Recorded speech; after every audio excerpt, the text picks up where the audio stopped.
Now, around 90,000 people were affected by delays and cancellations at Manchester Airport over the weekend. This was after a power cut caused major disruption to key services. Yeah, so ahead of the summer holidays, we thought we'd ask this morning, what happens if you're left in the wrong place or you've got no luggage? How can you think about trying to get compensation? Nina has been investigating for us this morning. Morning. Yes, good morning. It's horrible when holidays go wrong, isn't it? John, you said earlier a kid's trolley didn't arrive once on a flight. I've had it where my bags didn't turn up for 3 days, so we had to go to a supermarket and wear clothes for the supermarket. And it's fine, you laugh about it later, but it can really upset you. It's not funny. No, not if you're still lugging the baby around without the trolley. It's true. Yeah, good morning. And it was utter chaos at Manchester Airport's Terminals 1 and 2 at the weekend. This was after that power failure that meant more than 100 flights were cancelled.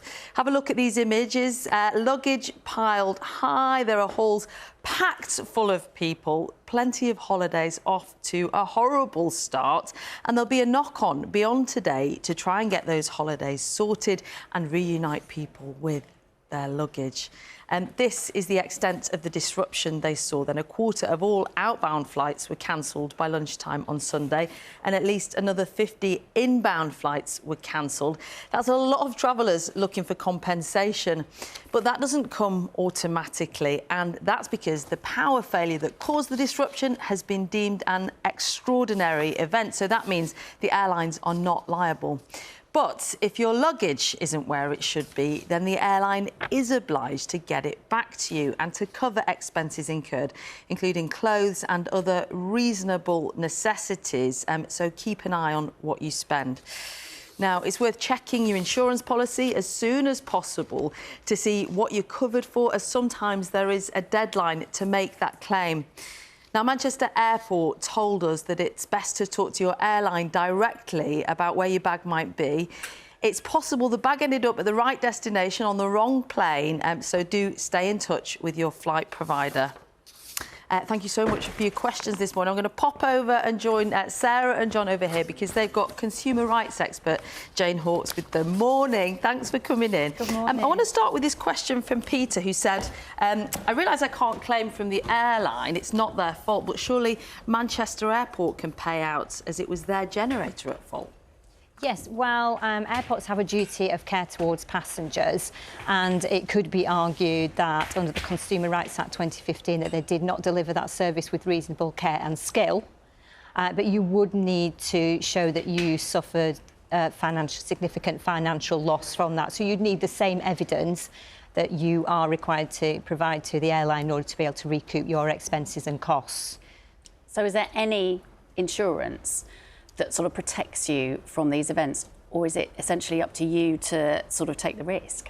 Yeah, I don't think anyone should be taking a risk this year. We're living in a very unpredictable world, and I think disruption of this kind is increasing, isn't it? It's becoming even more common, and you need to have a belt and braces approach to travel. So when you are choosing your travel insurance, please don't go for a token travel insurance policy just to cover you for X, Y and Z without reading all the T's and C's. Make sure that you do look into it and make sure that it can cover you for a whole variety of different circumstances. Travel disruption cover, for example, comes at a premium. It's not going to be part of your standard package, but the price you pay for not getting it could be an awful lot more. And I think people really do need to bear that mind in this year and not skimp on that all-important travel insurance. And you do get it as soon as you book your holiday as well. Do not wait until closer to the time. I've got lots of emails and messages. Thank you for those, everybody. One here from John caught our eye, John Muldoon.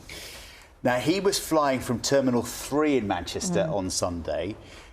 The main problems were at Terminals 1 and 2, but he said because of all the delays, I guess because of all the traffics and the queues and stuff, he still missed his flight, even though it wasn't necessarily... Yeah, so he's gutted. And he's also wondering, does that affect his rights if he missed it and it wasn't necessarily cancelled? No, but he did miss the flight because of extraordinary circumstances that were outside the airline's control.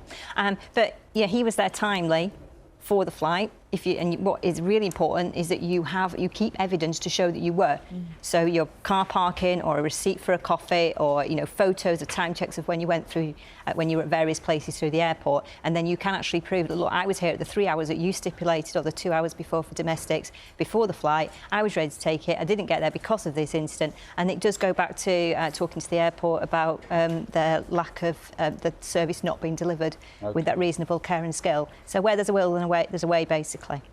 Persist is the answer, isn't it? Because Yes, we got definitely. this from John Dyer. He had delayed luggage from Stansted to Cos, and that was because of a power failure as well. But he said it's really important to let your viewers know about evidence.